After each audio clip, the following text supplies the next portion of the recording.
আকৌ এখন নাটক আৰম্ভ হ'ল। জুবিন গাৰ্গৰ মৃত্যুৰ পিছতো এওঁলোকে নাটক কৰিবলৈ এৰা নাই। জুবিন গাৰ্গৰ সকলোবোৰ হৈ যোৱাৰ পিছতো এওঁলোকে নাটক কৰিবলৈ এৰা নাই। নাটকখন কোনে কৰিছে আৰু নাটকখন এতিয়া ক'ৰ পৰা ক'লৈ যাবলৈ আৰম্ভ হৈছে, কি কৰিব খুজিছে, কেনেকে এখন ৰহস্যঘন নাটকৰ সৃষ্টি কৰি এওঁলোকে অন্যফালে লৈ যাব খুজিছে বিষয়টো, আৰু ইয়াৰ বাবে দায়ী কোন। এতিয়া চাওক, একদম স্পষ্ট কথা, এই যে জুবিন গাৰ্গক বিষ হোৱাৰ কথা কৈছে শেখৰ, এই কথাবোৰত ৰহস্য আছে, ভয়ংকৰ ৰহস্য আছে। হয়তো কোনোবাই কাৰোবাক তাৰ পৰা হাত সাৰিবৰ কাৰণে এই গোটেই কাৰবাৰবোৰ কৰি থকা হৈছে। আৰু মন কৰিব, কালি বিষয়টো সলনি হৈ গৈছে, আৰু ইয়াৰ মাজতে টপকিল এটা মাল, টপকিল নতুন মাল, অৰ্ণৱ গোস্বামী।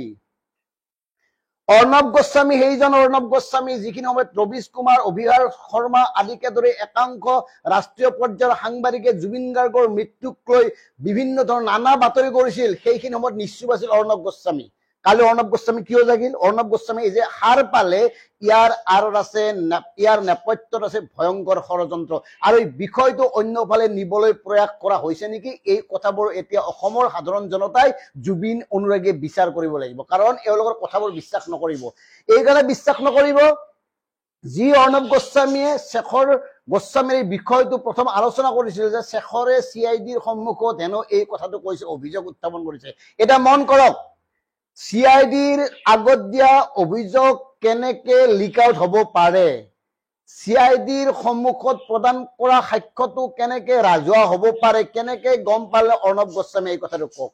কাৰণ শেখৰ গোস্বামী ইমান দিন এই যিবোৰ কৰি আছে, আৰু শেখৰ গোস্বামী যি হোৱাটছআপ মানে সেই ভাইৰেল হৈছিলে মেছেজ, তাৰ পিছত এই কথাবোৰ আলোচনা হোৱা উচিত নাছিল নে? অথচ শেখৰ গোস্বামীয়ে CIDৰ সন্মুখত কোৱা কথাটো কেনেকে জানিলে, কোনে জনালে? অৰ্ণৱ গোস্বামীক। আৰু গতিকে অৰ্ণৱ গোস্বামী ইয়াতে প্লেনটো কৰিছে। অৰ্ণৱ গোস্বামী সম্পৰ্কত প্ৰত্যেকই জানে সি কি। অৰ্ণৱ গোস্বামীয়ে অসমৰ জাতীয় জীৱনৰ কোনটো বিষয় ৰাষ্ট্ৰীয় পৰ্যায়ত মাতিছে প্ৰত্যেকেই জানে। জুবিন গাৰ্গৰ অপ্ৰত্যাশিত মৃত্যুৰ পিছত অৰ্ণৱ গোস্বামীৰ মুখত কিয় তলা লগাই আছিল? অৰ্ণৱ গোস্বামীয়ে চাম কানুৰ বিৰুদ্ধে এটা মাত মাতিছেনে? অৰ্ণৱ গোস্বামীয়ে জুবিনৰ মৃত্যুৰ ন্যায় দাবী কৰিছেনে? অৰ্ণৱ গোস্বামীয়ে এই যে তাত যে নৰ্থ ইষ্ট ফেষ্টিভেলত যে আমাৰ মুখ্যমন্ত্ৰীৰ পত্নীৰ মডেলিং কিবা শ্ব' এটা হোৱাৰ কথা আছিল, সেই বিষয়ে আলোচনা কৰিছেনে? অৰ্ণৱ গোস্বামীয়ে সঞ্জীৱ নাৰায়ণৰ বিৰুদ্ধে কিবা আলোচনা কৰিছেনে? প্ৰণয় বৰদলৈৰ বিৰুদ্ধে কিবা আলোচনা কৰিছেনে? গতিকে এই অসমৰ এক ধৰণৰ এটা বদমাছ, এই মানুহজনে বদমাছ। ইয়াক লৈ আমি আগতে গৌৰৱ কৰিছিলো, অসমৰ মানুহ ইণ্ডিয়াত ডাঙৰ সাংবাদিক, বিশ্বৰ এজন ভাল সাংবাদিক, কিন্তু ইও বদমাছ। অসমৰ বিষয়বোৰ মাত নামাতে, কেৱল গদি মিডিয়াৰ মতে চলে এওঁলোক। গতিকে এই গদি মিডিয়াৰ মতে চলা অৰ্ণৱ গোস্বামীৰ কথাক বিশ্বাস নকৰিবা। আৰু অৰ্ণৱ গোস্বামীৰ কথাক লৈ এই গোটেই কথাবোৰ এতিয়া আলোচনা কৰা হৈছে। আৰু মন কৰক, এওঁলোক এজনো হাৰি যাব নোৱাৰে, এজনো ইয়াৰ পৰা হাৰিব এইকাৰণে নোৱাৰে, কেৱল সিদ্ধাৰ্থক বলি দিলেই নহব। সকলোবোৰ এই সমগ্ৰ ঘটনাটো কেৱল সিদ্ধাৰ্থ কেন্দ্ৰিক কৰিলেই নহব, ইয়াৰ নেপথ্যত আছে ভয়ংকৰ ষড়যন্ত্ৰ, আৰু সেয়া ৰাজনৈতিক ষড়যন্ত্ৰ হোৱাৰ সম্ভাৱনাকো আমি নুই কৰিব নোৱাৰো। এইকাৰণে কৈছো, আমি বাৰম্বাৰ কৈছো, জুবিন এই শতিকাৰ সৰ্বশ্ৰেষ্ঠ এটা আলোড়ন আছিল, শিহৰণ আছিল। জুবিনে সলাই দিব পৰা ক্ষমতা আছিল সমাজখন, জুবিনে ৰাজনীতি সলোৱাৰ মানে ক্ষমতাৰ অধিকাৰী আছিল। তেওঁৰ এটা কথা সকলোবোৰ ওলাই আছিল, জুবিন গাৰ্গক এওঁলোকে যে মাৰি পেলালে। আৰু আমি DKB প্ৰথমবাৰ যেতিয়া জুবিনৰ এই খবৰটো ওলাইছিল, মৃত্যুৰ খবৰটো 10 মিনিট ভিতৰত আমি স্পষ্টভাৱে কৈছিলো, এই ননচেন্স হৈছে, আমাৰ মানুহজনক মাৰি পেলালে, আমাৰ অমূল্য সম্পদক এওঁলোকে মাৰি পেলালে, ইয়াত মূল দায়ী চামকানু মহন্ত, সিদ্ধাৰ্থক আদি কৰি সকলোৰে কথা কৈছিলো। এতিয়া লাহে লাহে এই গোটেই বিষয়টো অন্যফালে নিবলৈ চেষ্টা কৰা হৈছে। কেনেকে চেষ্টা কৰা হৈছে? এই শেখৰ গোস্বামী এই কুত্তাটোই ইমান দিন কিয় কোৱা নাছিল? তুমিতো জানিছিল, তুমিতো ক'লেই নহব। এতিয়া সিদ্ধাৰ্থৰ ওপৰত সকলোবোৰ দোষ জাপি দি তোমালোকে হাৰিব নোৱাৰা, ভাইহঁত, কুত্তাহঁত হাৰিব নোৱাৰে, চামকানু হাৰিব নোৱাৰে, সিদ্ধাৰ্থ হাৰিব নোৱাৰে, অমৃত প্ৰভা নে হেমপ্ৰভা হাৰিব নোৱাৰে, আপোনাৰ ছিংগাপুৰ এছ'চিয়েশ্যনৰ সেই সকল। গতিকে আমাৰ স্পষ্ট কথা, অসমৰ প্ৰতিগৰাকী লোকৰ স্পষ্ট দাবী, জুবিন গাৰ্গক লৈ যোৱা চামকানুকে ধৰি, জুবিন গাৰ্গক সন্মুখত ৰাখি বেপাৰ কৰা চামকানুকে ধৰি, মেনেজাৰ ননচেন্স সিদ্ধাৰ্থ, আৰু এটা নতুন আমি নাম দিব খুজিছো, এই টাৰ্চেম মিত্তাৰ, তেওঁকো তদন্তৰ আওতালে আনিব লাগে। কিয় এতিয়ালৈকে অনা নাই? গতিকে এওঁলোক প্ৰত্যেকেই দায়ী, প্ৰতিজনেই দায়ী আৰু এওঁলোক কোনো হাৰিব নোৱাৰে, হাৰি যোৱাৰ প্ৰশ্নই নাহে। গতিকে অৰ্ণৱ গোস্বামী যি ধান্দাত যি মতলবত বিষয়টো অন্যফালে নিবলৈ চেষ্টা কৰিছে, অৰ্ণৱ গোস্বামীক আমি অসমৰ এগৰাকী সচেতন নাগৰিক হিচাপে সকীয়াই দিছো, এই ধৰণৰ কথা আপুনি ক'ব নালাগে। অসমীয়াক আপুনি এই কথাবোৰ ক'ব আহিব নালাগে, কাৰণ অসমৰ কাৰণে আপুনি একো এটা কৰা নাই, অসমৰ কোনো এটা বিষয়ত আপুনি একো এটা মাতা নাই। জুবিন গাৰ্গৰ মৃত্যুৰ পিছত ৰাষ্ট্ৰীয় পৰ্যায়ত যি ধৰণে বিশিষ্ট সাংবাদিকসকলে বিভিন্ন ধৰণৰ অনুষ্ঠান কৰিছিল, আপুনি একো এটা নকৰিলে। আৰু ইমান দিন পিছত CIDৰ আগত কি কৰে শেখৰ গোস্বামী, এই কথাবোৰ কৈ বিষয়টো অন্যফালে নিব নালাগে। আমাৰ দৃষ্টিত প্ৰত্যেকগৰাকীয়ে জুবিন হত্যাকাৰী, আৰু প্ৰথমতেই সন্দেহ কৰিছিলো, স্পষ্ট হৈছিলো যে ইয়াৰ নেপথ্যত ষড়যন্ত্ৰ আছে, এওঁলোকে পৰিকল্পিতভাৱে জুবিন গাৰ্গক হত্যা কৰিছে, সেয়া স্পষ্ট, ইয়াত কোনো সাৰি যাব নোৱাৰে। আৰু এটা মন কৰিব, কেনেকুৱা নেৰেটিভ সৃষ্টি কৰা হৈছে, মানে এডভকেটজনক লৈ। এডভকেটজন কোন ডাঙৰ কথা নহয়, ডাঙৰ কথা হলে 11 দিন সময় কিয় দিয়া হল। 172 পৃষ্ঠাৰ লেখ আবেদন দাখিল কৰাৰ সুবিধা কেনেকৈ পালে শ্যাম কানুৱে? অসমৰ কোন অধিবক্তাই এই সকলোবোৰ নথি পত্ৰ যোগান ধৰিছিল? গতিকে এই বিষয়টোৱে গুৰুত্বপূৰ্ণ। 11 দিন পিছত এওঁলোকক ধৰিছে। আৰু মন কৰক, মুখ্যমন্ত্ৰী ডাঙৰীয়াই কৈ আছে, তেওঁ আজিকালি অৱশ্যে ফেচবুকতে কয়, সংবাদ মাধ্যমত নকয়, এইটো এটা বেয়া কথা হোৱা নাই, সংবাদ মাধ্যমৰ প্ৰতি বিশ্বাস নোহোৱা হৈ গৈছে, গতিকে যি কয় ফেচবুক যোগে কয়। গতিকে ফেচবুক যোগে, এই লাইভ যোগে আমিও মুখ্যমন্ত্ৰী ডাঙৰীয়া আপোনাক সুধিব খুজিছো, আপুনি যে কৈছে AI ফটোখনৰ কথা, AI ফটো বিভিন্ন ধৰণে মানে ভাইৰেল কৰিছে, আমাক কওক লকআপৰ ভিতৰত কোনে ফটো তুলিলে? লকআপৰ ভিতৰত ফটো তোলা নিষিদ্ধ, কোনেও তুলিব নোৱাৰে। তাৰ পিছত লকআপৰ ভিতৰত কোনে শ্যাম কানু সিদ্ধাৰ্থৰ ফটো তুলি ভাইৰেল কৰিলে জনাওক।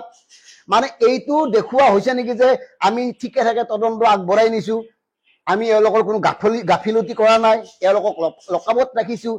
এই ধৰণে মান্যতা প্ৰতিষ্ঠা কৰিবলৈ আপোনালোকে এই ফটোবোৰ ইচ্ছাকৃতভাৱে ভাইৰেল কৰিছে নেকি? এই কথাবোৰ লাগিব, এই কথাবোৰ জানিব লাগিব। গতিকে এতিয়া আমাৰ স্পষ্ট কথা, কংগ্ৰেছ, AGP, BJP যি দলেই নহওক, জুবিন গাৰ্গক লৈ ৰাজনীতি কৰিবলৈ নাহিব। জুবিন গাৰ্গক লৈ ৰাজনীতি কৰাটো আমি নিবিচাৰো। অসমৰ কোনো এগৰাকী লোকেই জুবিন গাৰ্গক ৰাজনীতিলৈ অনুদান নিবিচাৰো। আৰু মুখ্যমন্ত্ৰী মহোদয়, আপুনি ইতিমধ্যে জুবিনক লৈ ৰাজনীতি আৰম্ভ কৰিছে, নকৰিব, নালাগে, নাপায়। উচ্ছেদ কৰক, বেদখল উচ্ছেদ আপুনি কৰক। অসমৰ ৰাইজে আপোনাক সমৰ্থন জনাইছে, আপুনি জুবিনক কিয় টানি আনিছে? জুবিন আৰু বেদখলৰ মাজত সম্পৰ্ক কি? এই যে আপুনি কৈছে বেদখলত উচ্ছেদত জুবিন গাৰ্গক ঢাল হিচাপে ব্যৱহাৰ নকৰিব, অসমৰ সাধাৰণ জনতাই চাব নহয়, কোনোবাই যদি জুবিনক ঢাল হিচাপে ব্যৱহাৰ কৰে, অসমৰ সাধাৰণ জনতাই তেওঁলোকক স্পষ্ট উত্তৰ দিব। গতিকে এই কথাবোৰ এতিয়া আলোচনা নকৰিব। আমাৰ কথা হ'ল জুবিন গাৰ্গৰ ন্যায় লাগে, জুবিন গাৰ্গৰ এই হত্যাকাৰীসকলক আৰু বেছি দিন এনেকে আইনৰ আওতাত ৰাখি সময়বোৰ গৈ থাকিব দিব নালাগে, তাৎক্ষণিকভাৱে ফাষ্ট ট্ৰেকত কৰক। আৰু মাননীয় মুখ্যমন্ত্ৰী মহোদয়, এটা কথা কওক, এতিয়া কোনে অনুসন্ধান কৰিব জুবিনৰ এই গোটেই প্ৰক্ৰিয়াটো? কাৰণ প্ৰথমতে SIT কৰা হ'ল, প্ৰথমতে CID কৰা হ'ল, তাৰপিছত SIT গঠন কৰা হ'ল, আৰু এতিয়া আপোনালোকে ন্যায়ালয়ৰ ন্যায়িক তদন্তৰ কাৰণে এখন কমিটি গঠন কৰিছে। আনহাতে CIDৰ যিজন দায়িত্বত আছিল, দায়িত্বভাৱে বিষয়া, তেওঁকো সলাই পেলোৱা হ'ল, তেওঁকো ট্ৰেন্সফাৰ কৰা হ'ল। কিয়? তেওঁৰ ঠাইত নতুন এজনক অনা হ'ল। মানে বিষয়টো কি? ইচ্ছাকৃতভাৱে বিলম্ব কৰা হৈছে নেকি? আৰু ইচ্ছাকৃতভাৱে বিষয়টো বিলম্ব কৰা বুলি অসমৰ সাধাৰণ জনতাই ইতিমধ্যে ভাবিবলৈ আৰম্ভ কৰিব নোৱাৰে। একদম ক্লিয়াৰ কথা। আৰু অৰ্ণৱ গোস্বামীক ৰাইজে চিনি থওক। এই অৰ্ণৱ গোস্বামী অসমৰ কোনো এটা মৌলিক বিষয়ত আজিলৈকে মাত মতা নাই, অথচ তেওঁ কেনেকে পালে? CIDৰ আগত শেখৰ গোস্বামীয়ে কি কৈছিল, CIDৰ সন্মুখত শেখৰ গোস্বামীয়ে কি কৈছিল, সেই কথাবোৰ জনা অৰ্ণৱ গোস্বামীয়ে শ্যাম কানুৰ বিৰুদ্ধে কিবা ধাৰাবাহিক প্ৰতিবেদন কৰিছেনে? সেই অৰ্ণৱ গোস্বামীয়ে কিয় ছিংগাপুৰলৈ নি মাৰি পেলালে এওঁলোকে লগ লাগি? কোন কোন লগত আছিল? তেওঁলোকৰ বিৰুদ্ধে কিবা তদন্ত অনুসন্ধানমূলক সাংবাদিকতা কৰিছেনে? কিবা প্ৰতিবেদন প্ৰস্তুত কৰিছেনে? নে এই বিষয়টোত হঠাৎ 12-13 দিন পিছত বিষয়টোত সোমাই অন্যফালে নিবলৈ তেওঁ চেষ্টা কৰিছে? আৰু মন কৰিব, অসমৰ একাংশ সাংবাদিকে একাংশ লোকক বচাবৰ কাৰণে বিভিন্ন নেৰেটিভ সৃষ্টি কৰিছে। অসমত কোনগৰাকী সাংবাদিকক প্ৰথম খবৰটো দিছিল, কোনে দিছিল, এই কথাটো লাগে। পৰীক্ষিত শৰ্মা নামৰ যিজন ছিংগাপুৰত জুবিন গাৰ্গত লগত আছিল, জুবিন গাৰ্গৰ লগত থকা পৰীক্ষিত শৰ্মাৰ লগত অসমৰ কোন সাংবাদিকৰ সম্পৰ্ক কাৰোবাৰ বোলে ভাতৃ এই কথাটো জ্যেষ্ঠ সাংবাদিকে মানে ইংগিতপূৰ্ণভাৱে ফেচবুকত লিখিছে গতিকে আমি জানিব খুজিছো কাৰ ভাতৃ এই কথাটো জানিব লাগে কাৰণ জ্যেষ্ঠ সাংবাদিক অনুপম চক্ৰৱৰ্তীয়ে এই কথাটো তেওঁৰ ফেচবুকত লিখিছে যে তেনেকুৱা কোনোবা সাংবাদিকে হেনো তেওঁৰ ভাতৃক খবৰটো দিছিল প্ৰথমতে কোন আছিল আৰু আমি জনাত পৰীক্ষিত শৰ্মা কোন পৰীক্ষিত শৰ্মা আৰু তেওঁৰ ভাইক কোন খবৰটো কাক দিছিল কোনে দিছিল গতিকে এই বাহুল্যামী হৈ আছে চূড়ান্ত বাহুল্যামী হৈ আছে আৰু চূড়ান্ত বাহুল্যামী কোনে কৰিছে দেখি আছে আমাৰ স্পষ্ট কথা ছিংগাপুৰলৈ লৈ যোৱা প্ৰতিগৰাকী লোকে সমান দোষী ইয়াত আৰু কম দোষী বেছি দোষী কৰি লাভ নাই সকলোৰে এটাই শাস্তি হ'ব লাগিব শ্যাম কান্দৰৰ শাস্তি হ'ব লাগিব শেখৰ গোস্বামীৰ শাস্তি হ'ব লাগিব অমৃত প্ৰভাৰৰ হ'ব লাগিব সিদ্ধাৰ্থটো হ'ব লাগিবই প্ৰত্যেকৰে হ'ব লাগিব আৰু তাৰচেম মিত্তাল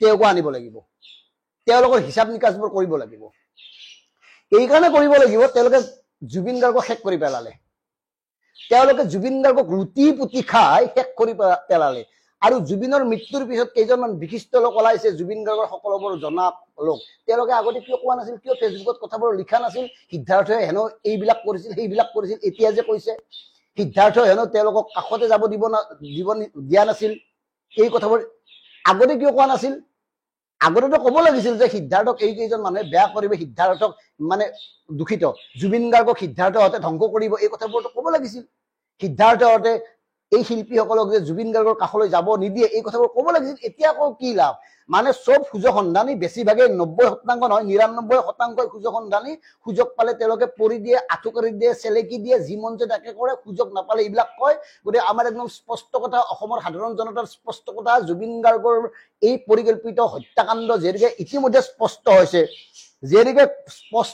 ভিডিঅ'ত কেনেকৈ তেওঁক মাৰিছিল তেওঁক মাৰি পেলাইছে আৰু আমি প্ৰথম দিনাই কৈছো এওঁলোকে মাৰি পেলালে ইহঁতে মাৰি পেলালে চামকানি হেঁতে মাৰি পেলালে বহুদিন আগৰ পৰাই মাৰি পেলাইছে গতিকে এওঁলোকৰ তাৎক্ষণিক শাস্তি হোৱা উচিত আৰু বেছি দেৰি কৰিব নালাগে দৰকাৰ নাই বেছি দেৰি কৰাৰ প্ৰয়োজন নাই মুখ্যমন্ত্ৰী ডাঙৰীয়া এতিয়া আপুনি আইন আপুনিয়ে কৰক গোটেই কথাবোৰ আপুনিয়ে মানে তেওঁলোকক কৰক যদি 26ৰ নিৰ্বাচনৰ আগলৈকে বিষয়টো জীয়াই ৰাখিব খোজা নাই যদি 26ৰ নিৰ্বাচনত জুবিন গাৰ্গৰ বিষয়টোক মুখ্য ইস্যু হিচাপে ব্যৱহাৰ কৰাৰ মানসিকতা নাই তেতিয়াহ'লে তাৎক্ষণিকভাৱে ফাষ্ট ট্ৰেক আলোচনা আদালত কৰি শাস্তি ঘোষণা কৰক ফাষ্ট ট্ৰেক আদালতত সিদ্ধান্ত হওক এওঁলোকক কি কৰা উচিত আৰু এই ক্ষেত্ৰত সমস্ত ৰাইজৰ আবেগ আৰু ইচ্ছাক সন্মান কৰিব এই কাৰণে কৈছো অসমৰ সাধাৰণ জনতাই জুবিনৰ লগত অন্যায় কৰা সকলক ক্ষমা কৰি নিদিয়ে অসমৰ সাধাৰণ জনতাৰ দৃষ্টিত তেওঁলোক ইতিমধ্যে ঘৃণিত গতিকে তেওঁলোকৰ লগত যাতে